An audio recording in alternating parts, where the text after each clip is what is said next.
بچہ بخشایا گیا، لیکن حضرات راستے ہی میں اس کی موت ہو گئی۔ تو پہنچنا تو دور کی بات ہے، بلکہ اللہ والوں کی بارگاہ میں جانے کے ارادے سے جب بندہ نکلتا ہے، لہذا اس چلنے کو، اس ارادے کو بھی اللہ تعالیٰ قبول فرما لیتا ہے، تو گناہوں کو معاف فرما دیتا ہے، دعاؤں کو قبول فرما لیتا ہے۔ تو لہذا ہم لوگ کتنے خوش نصیب ہیں کہ اللہ والوں کی بارگاہ میں پہنچ چکے ہیں، لیکن حضرات محترم ہم لوگ اللہ والوں کی بارگاہ میں پہنچتے ہیں، لیکن اللہ والوں کی بارگاہ میں پہنچ کر ہم ادب و احترام کا خیال نہیں کرتے ہیں۔ ہمیں اللہ والوں کی بارگاہ میں پہنچ کر ہمیں جس طریقے سے حاضری لگانی چاہیے، جس طریقے سے ادب کے ساتھ ہمیں پیش ہونا چاہیے، لیکن میرے ملت کے نوجوانوں ہم اس اللہ والوں کو وہ ادب نہیں کر پاتے ہیں۔ لہذا ماحول ابھی کے دور میں عرس کی وجہ سے ہو رہے ہیں، حضرات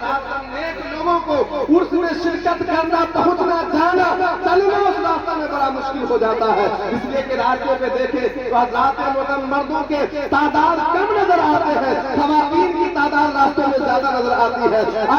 شریف طبیعت مزاج والے لوگ، نیک لوگ اس راستے سے کیسے گزرتے ہیں؟ وہ گزرنے والے سے پوچھئے، نیک طبیعت والے، ہم منچلے مزاج کے جو بچے ہیں، منچلے مزاج کے جو لوگ ہیں، ان کو تو بڑا مزہ آتا ہے، وہ تو یہی چاہتے ہیں، لیکن جو شریف طبیعت مزاج کے لوگ ہیں ان سے پوچھئے کہ کیا آپ کو راستے میں آنے میں کتنی تکلیف ہوئی ہے، تو وہ بیان کریں گے۔ لیکن میرے ملت کے نوجوانوں، ہم خواتین حضرات تو یہ سمجھتے ہیں اللہ والوں کی بارگاہ میں پہنچ گئے ہیں، ہم بڑا ہی خوش نصیب ہیں، لیکن میں اسٹیج کے ذریعے سے یہ پیغام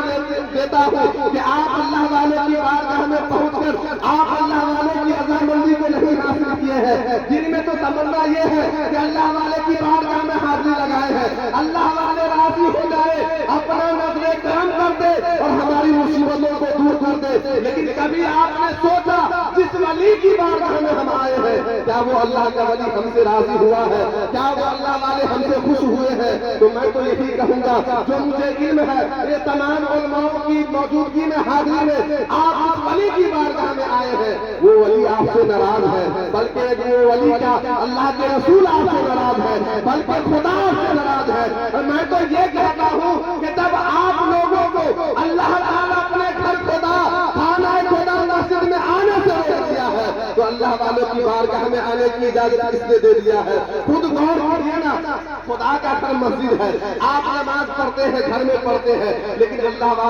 کی بات اللہ تعالیٰ فرماتا ہے کہ اے میری خواتین، اے میری بندی، تو مسجد میں نہ آ، تیرے لیے بہتر نہیں ہے، تو نماز پڑھنا چاہتی ہے تو گھر میں نماز پڑھ۔ لیکن اس وجہ سے میرے ملت کے نوجوانوں اور آج میری ماں بہنیں، تجھے مسجد میں آنے سے روکا گیا ہے تاکہ تو بھیڑ نہ لگائے، اس کے ذریعے سے کسی کو تکلیف نہ ہو، گناہ زیادہ عام نہ ہو، لیکن تو یہ سمجھتی ہے کہ ہم اللہ والوں کی بارگاہ میں پہنچ کر ہم اللہ والوں کو خوش کر لیا، ہم تو یہ کہتے کہ تو نے خدا کو ناراض کر دیا ہے۔ آیا تھا اپنی مقدروں کو چمکانے کے لیے، لیکن اپنے مقدر کو تو خود بگاڑ رہی ہے۔ اگر اللہ کی رضا چاہتی تو پردے کا خیال کرتی، پردے کی وجہ سے تجھے مسجدوں سے روکا گیا کہ تو اپنے پردے کے اندر رہ کر گھر میں نماز ادا کر۔ اور مسئلے کی بات بتاؤں، علماء کی موجودگی میں یہ بتاؤں کہ عورت کے لیے نماز پڑھنا گھر میں پڑھے یہ اجازت ہے، اور ساتھ ہی ساتھ مسئلہ یہ بھی کہتا ہے کہ گھر کے اندر بھی پردے کا اتنا خیال کرے کہ گھر کے کوٹھری میں پڑھے،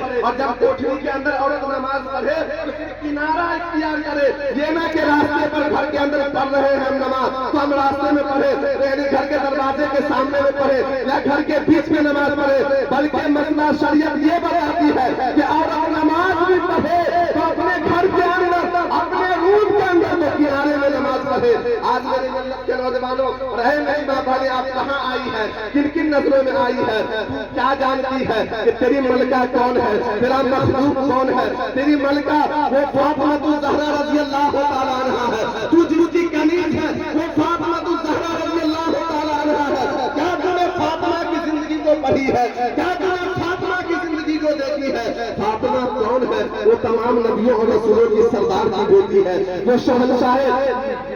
انبیاء و شہنشاہ رسول کے بیٹی ہے، جن کا مقام کیا کہنا میرے ملت کے نوجوانوں۔